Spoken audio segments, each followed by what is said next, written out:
Halo semuanya, seperti biasa kita akan melanjutkan lagi Boruto to Blue Vortex Part 14. Di video sebelumnya, Boruto terkena serangan mendadak oleh Jura, dan berhasil merebut Togedama Hindari dari Boruto. Jura yang masih melayang menatap ke arah Konoha dari kejauhan. Sementara di Konoha, situasi masih belum teratasi karena Boruto dan Sarada terluka terkena tembakan laser Jura. Ditambah, Jura saat itu sudah bersiap menyiapkan serangan selanjutnya sambil berkata, dia menghibur, sangat disayangkan melihat dia harus mati. Selamat tinggal, Otsutsuki Boruto. Tapi sesaat sebelum Jura melepaskan tembakannya, bug muncul dari tubuh Jura. Saat itu bug terkejut karena muncul di saat yang tidak pas. Dia berkata, apakah aku mengganggu? Jura langsung menghentikan tembakannya, dia pun berkata, bug, ada apa? Lalu bug berkata, Matsuri sudah kembali berdasarkan penyelidikan. Aku cukup yakin Boruto dibantu seseorang. Jura berkata, aku mengerti. Togedama, apakah sekutunya ini memberitahunya tentang itu kepadanya? Bug terkejut mendengarnya, dia berkata, tunggu, kau memiliki Togedamanya? Apakah Hidari brengsek itu sudah mati? Jura tidak menjawab pertanyaan Bug, tapi dia berkata, musuh tidak akan diam. Ayo kita kembali sekarang. Kita tidak bisa membiarkan Togedama Hidari membusuk. Lalu Jura menatap ke arah Konoha sambil berkata, kau benar-benar beruntung, seolah-olah surga mendesakmu untuk tetap hidup. Apakah ini yang mereka sebut campur tangan ilahi? Setelah itu terjadi kilas balik. Setelah kehilangan gurunya, Boruto harus berjuang sendiri kabur dari kejaran Konoha. Dan saat ini dia sedang bersembunyi dari para shinobi yang ada di depannya sedang mencarinya. Mereka berkata, dia mungkin masih dekat, ayo kita cari Boruto. Boruto terlihat kewalahan menghadapi kejaran shinobi itu, tapi saat itu tiba-tiba muncul seseorang yang berkata, aku akhirnya menemukanmu, Boruto. Boruto terkejut karena yang berbicara itu adalah seekor katak, yang mana itu adalah Kataka Shinkoji. Kataka Shinkoji itu berkata, periksalah dengan cepat. Di sana ada 20 shinobi yang mengejarmu, kau terkepung. Kita tidak harus membunuh orang-orang yang tidak bersalah. Boruto berkata, siapa kau? Kataka Shinkoji berkata, tenang saja, aku bukan musuh. Jika aku bersama mereka, aku akan menghubungi mereka sekarang daripada mengobrol denganmu. Lalu Boruto berkata, jelaskan padaku apa yang kau inginkan. Kataka Shinkoji berkata, pertama, ayo kita kabur dari sini. Kita akan berbicara setelahnya. Letakkan tanganmu di punggungku. Tidak ada waktu untuk ragu. Kemanapun kau pergi, itu lebih baik daripada situasi saat ini. Atau jangan-jangan kau tidak suka katak? Setelah itu akhirnya Boruto mencoba menyentuh punggung katak. Sementara di markas Orochimaru, Kashinkoji bersiap memanggil katak miliknya, yang ternyata memang menggunakan Kuchiyose no Jutsu. Boruto pun langsung muncul di hadapan Kashinkoji, dan ternyata yang berada di tengah lingkaran simbol itu adalah Kataka Shinkoji. Boruto bertanya, di mana ini? Kashinkoji menjelaskan dengan berkata, kita ada di luar wilayah Kazekakure, di salah satu tempat persembunyian Orochimaru yang sudah tidak digunakan. Aku menggunakan genjutsu untuk membuat pintu masuk dan keluar tidak terlihat, jadi tidak akan mudah untuk ditemukan. Boruto berkata, ngomong-ngomong, kata itu alat ninja, kan? Kashinkoji berkata, dia memiliki struktur seekor katak, tapi dia artifisial, aku bisa mengontrolnya dari jauh. Kau tidak berbicara dengan kata itu selama ini, itu adalah aku. Lalu Boruto berkata, siapa kau? Apakah kau mengenaliku? Setelah itu Koji mengambil potongan topengnya yang hancur lalu memasangnya di wajahnya sambil berkata, topeng ini, apakah kau mengenalinya? Boruto pun langsung terkejut setelah melihatnya, dia berkata, topeng itu, mungkinkah itu? Lalu Kashinkoji berkata, aku Kashinkoji, aku diciptakan oleh Amado. Aku seorang manusia buatan, kau bisa menyebutnya seorang cyborg. Boruto dengan wajah keheranan berkata, Kashinkoji? Bagaimana aku bisa melupakannya? Kau adalah orang yang sudah membunuh Paman Ao, kau juga mencoba membunuh Konohamaru Sensei. Lalu Kashinkoji berkata, biarkan aku mengonfirmasi sesuatu terlebih dahulu. Dari hari kau lahir hingga saat ini, Namamu adalah Uzumaki Boruto, kan? Boruto terkejut mendengarnya, karena selama ini tidak ada yang mengetahuinya bahwa dia adalah Uzumaki. Kashin Koji berkata lagi, hanya mengonfirmasi, tolong jawab dengan jujur. Boruto lalu berkata, kau apakah tahu tentang Zeno? Kashin Koji berkata, Zeno? Kau ada di dalam diriku, Boruto. Wadah Ishiki yang sudah melarikan diri dari Kara. Amado dan aku bekerja keras untuk membantunya melarikan diri. Begitulah caraku melihatnya. Bukankah itu benar? Aku tidak terlalu tahu banyak tentang Zeno, tapi aku mengerti konsekuensi yang ditimbulkannya hari itu. Sepertinya kau benar-benar diusir dari desa. Sepertinya ingatan semua orang tentangmu dan Kawaki berubah total. Dengan keheranan Boruto berkata, apa pemicunya? Jutsu itu pasti mempengaruhi ingatanmu juga. Tapi bagaimana kau bisa memahami situasinya? Kashin Koji berkata, karena aku tahu hal seperti ini akan terjadi, aku sudah tahu sebelumnya. Aku masih belum meminta maaf, meskipun itu untuk mengecoh Ishiki, karena misi yang harus kulakukan adalah melawannya. Aku benar-benar minta maaf. Boruto berkata, aku pun seorang shinobi, aku merasakan beratnya sebuah misi. Selain itu, aku tidak bisa menjelaskan posisiku sehingga hal itu membuatku frustrasi. Sudah cukup lama sebagai seseorang yang menjalaninya. Kashin Koji menanggapinya dengan berkata, seperti yang sudah kau tahu saat ini, aku diciptakan oleh Amado untuk mengalahkan Ishiki, untuk menghentikan rencana penanaman pohon Shinju yang akan menghancurkan planet. Setelah itu terjadi kilas balik. Dalam kilas balik yaitu saat Kashin Koji melawan Ishiki. Saat itu Kashin Koji benar-benar sudah terpojok. Dia berkata di dalam hatinya, kekuatannya jauh dari bayanganku. Aku yakin bahwa ketika aku berhasil menariknya keluar dari Jigen, peranku selesai. Aku tidak takut atau menyesal, aku bisa menyerahkan sisanya kepada Hokage. Aku akan tetap diam menunggu kematian. Tapi saat itu, tiba-tiba Kashin Koji melihat sebuah penglihatan masa depan. Mulai dari Eida yang menuju Konoha, pertarungan Naruto dan Sasuke melawan Ishiki, Amado yang bekerja bersama Sumire, Kawaki yang mengaktifkan karmanya, dan Boruto yang dikendalikan Momoshiki. Bahkan dia pun melihat Ishiki mati di hadapan Kawaki. Lalu dia melihat Code bersama para Sumeaka, dan terakhir Eida mengaktifkan Zeno karena dipicu oleh Kawaki.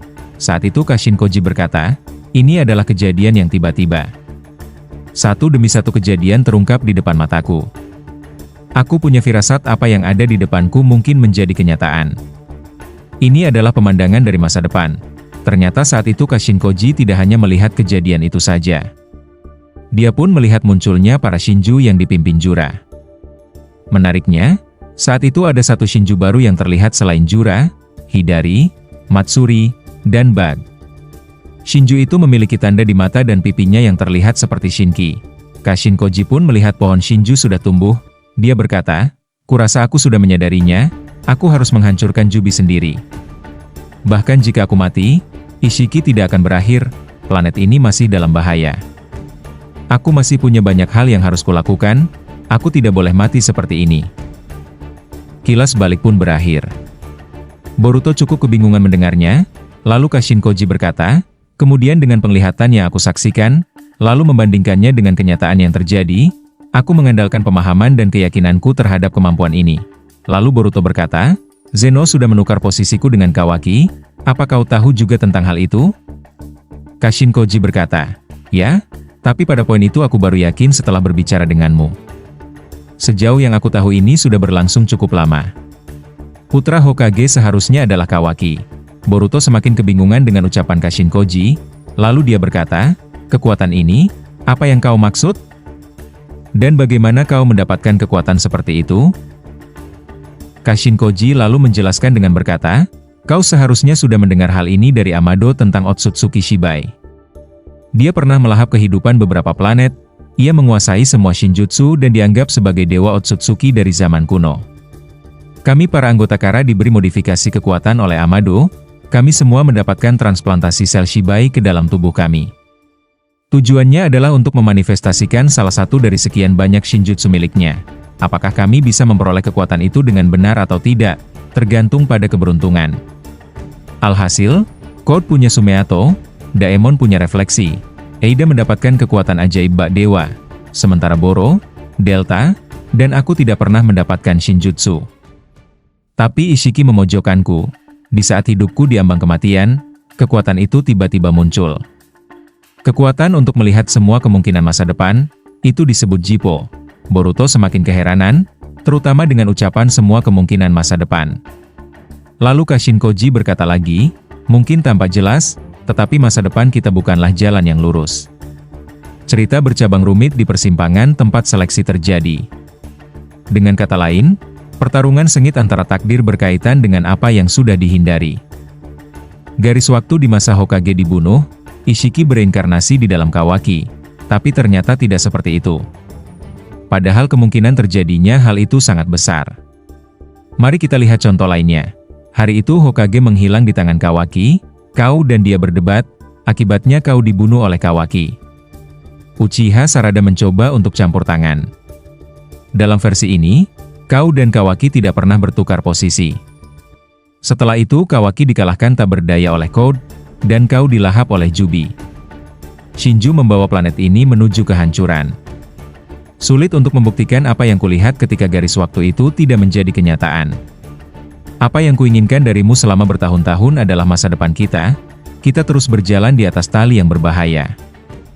Setelah itu Boruto berkata, tapi aku tidak bisa mengabaikan caramu memahami apa itu Zeno. Itu tidak wajar. Aku tidak ingin berpikir bahwa apa yang kau lihat adalah satu-satunya gambaran tentang masa depan. Aku akui itu sepertinya bukan omong kosong yang tidak berdasar.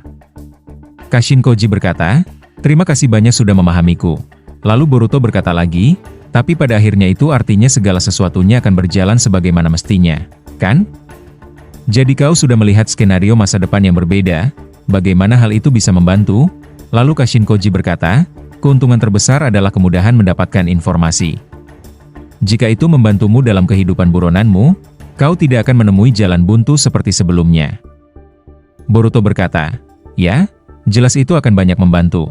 Lalu Kashinkoji berkata lagi, benar, atau bahkan kemampuan dan jutsu yang akan kau miliki di masa depan, aku bisa mengajari semuanya kepadamu saat ini. Kau bisa meningkatkan pelatihanmu dan membuatnya lebih efisien. Dengan semangat Boruto tiba-tiba berkata, hei, itu benar-benar keren. Percayalah, maksudku itu bagus.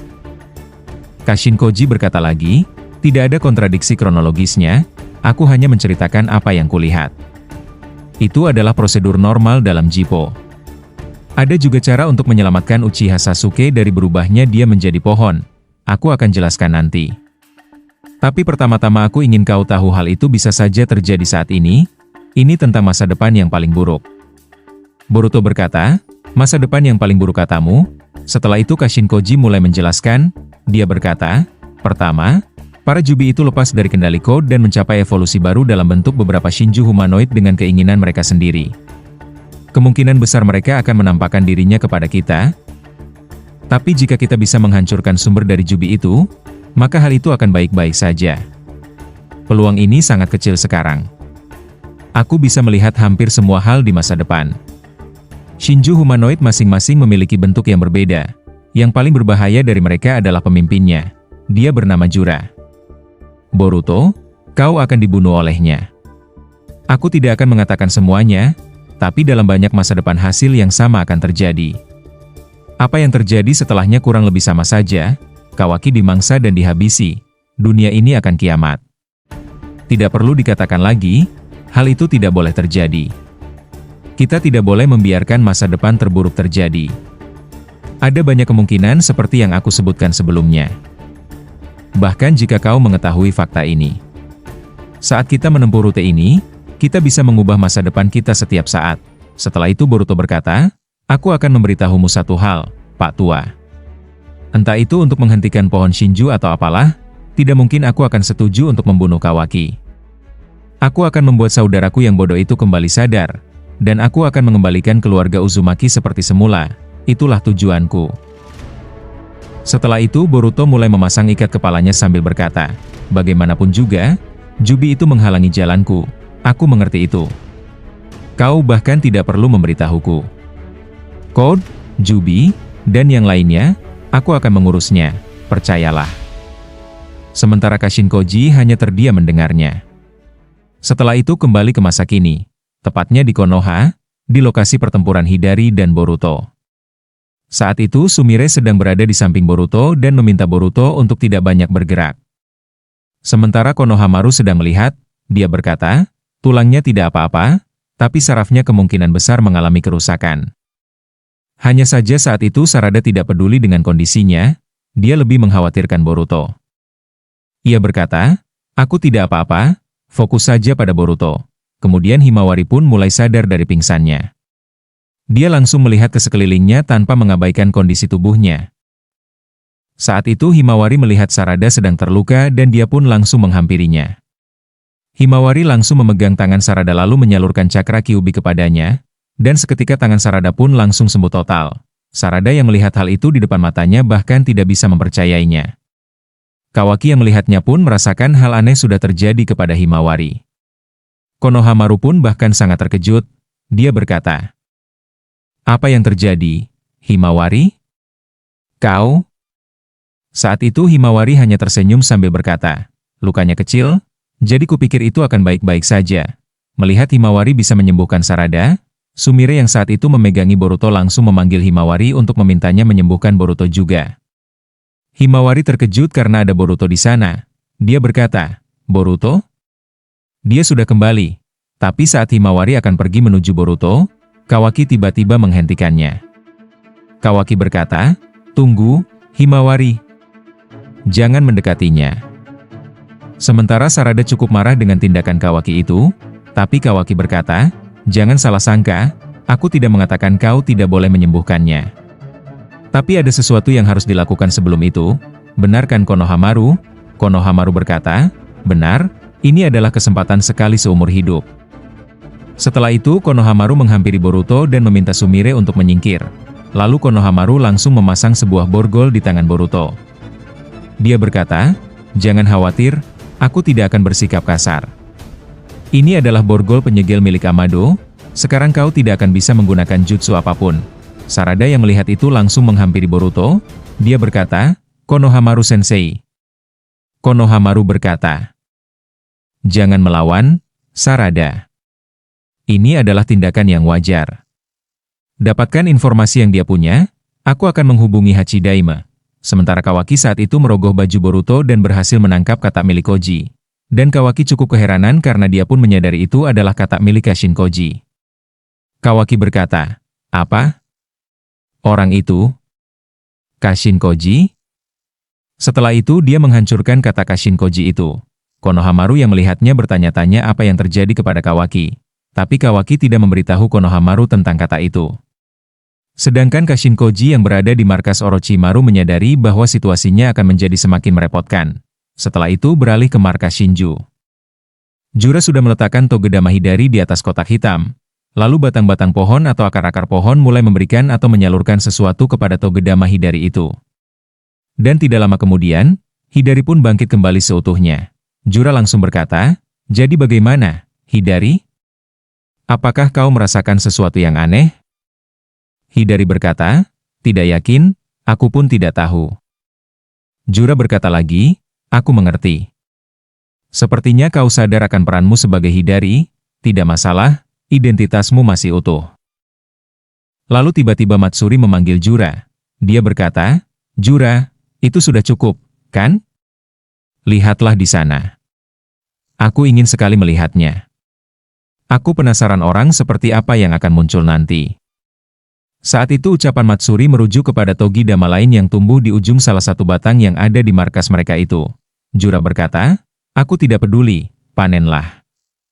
Lalu Matsuri mengambil toge dama itu dan meletakkannya di atas kotak hitam, sama seperti toge dama Hidari sebelumnya. Jura berkata, "Aku harus memikirkan sebuah nama." Dan itu menjadi akhir dari Boruto, Two Blue Vortex Part 14 kali ini. Kebangkitan Hidari, Shinju baru, penangkapan Boruto. Bisakah masa depan terburuk dihindari?